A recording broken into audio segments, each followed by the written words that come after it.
Hey dear, Zinzi here, and I don't know about you, but fall is my favorite season. I love bonfires and sweater weather and hot apple cider, and if you want something to help you prepare and get in the mood, don't worry, I have some book recommendations for you. Let's start out with an urban fantasy that takes place during the fall, so it is perfect, and that is The Library at Mount Char by Scott Hawkins. And this story is about this family of eccentric adopted misfits whose father goes missing, and their father governs this library that basically contains all the world's knowledge, and each adopted child specializes in a certain subject, so they get a unique superpower from that. And it's just really creative and dark and whimsical, and it gives me the feeling of something along the lines of Umbrella Academy or a series of unfortunate events. So if you like those kind of quirky stories, I think you'll have a good time with this one as well. Okay, next we have a gothic fantasy that was a little divisive amongst readers, but I absolutely loved it, and that is Gallant. And this story centers around Olivia, who is an orphan who receives a letter from her estranged uncle asking her to come home.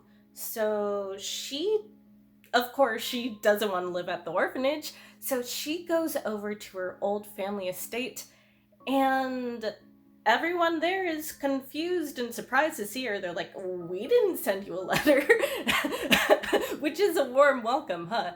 And she also finds out at the estate that there is this strange mirror world that identically resembles our own, except everything is decaying. So she has to uncover the mystery behind who sent her the letter, who wants her there, and why, and what's going on with that weird parallel world.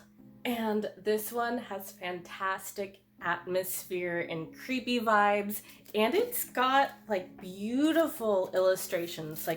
If you want to get a hard copy of something, Gallant is it. It is gorgeous, it is beautiful, and it has a hot evil delf, so what more can you want in a book? Okay, next I have another gothic fantasy because that's what I'm all about here, and that is House of Hunger by Alexis Henderson. And this one centers around Marion Shaw, who's grown up in the slums with her abusive brother all her life. So when she sees an ad in the newspaper for a countess asking for a new blood maid, she jumps on the opportunity, and when she arrives at the estate, she's thrown into this world of court politics, and she gets all the food she wants and all these extravagant parties, but she has to learn how to navigate that world and figure out why other bloodmaids are disappearing in order to survive. And if you love Lady D, Dommy Mommy, castle vibes, and vampires, and dark opulence and decadence, I think you'll really like this book too. And next, I have a really unique steampunky gunpowder dark fantasy called The Bone Orchard by Sara Mueller. And this story is about a necromancer concubine named Char, who is tasked by the Emperor to solve his murder so that his murderer doesn't inherit his throne. And this book is so cool. Basically, Char grows bodies, bone ghosts, in her own orchard, and she creates bodies for herself to split her memories and her trauma in order to protect herself. And it includes a murder mystery and all these other elements, and it's just a really unique read. And if fantasy isn't your thing, don't worry, I still got you with a crime thriller, and this one is called The Chestnut Man, and it centers around a serial killer whose calling card is leaving behind a little chestnut man at his crime scenes, and a pair of detectives are trying to find him in order to make sure no other lives are taken. And this one is what I would categorize as Nordic noir, along the lines of The Girl with the Dragon Tattoo. And for whatever reason, extreme horror doesn't bother me.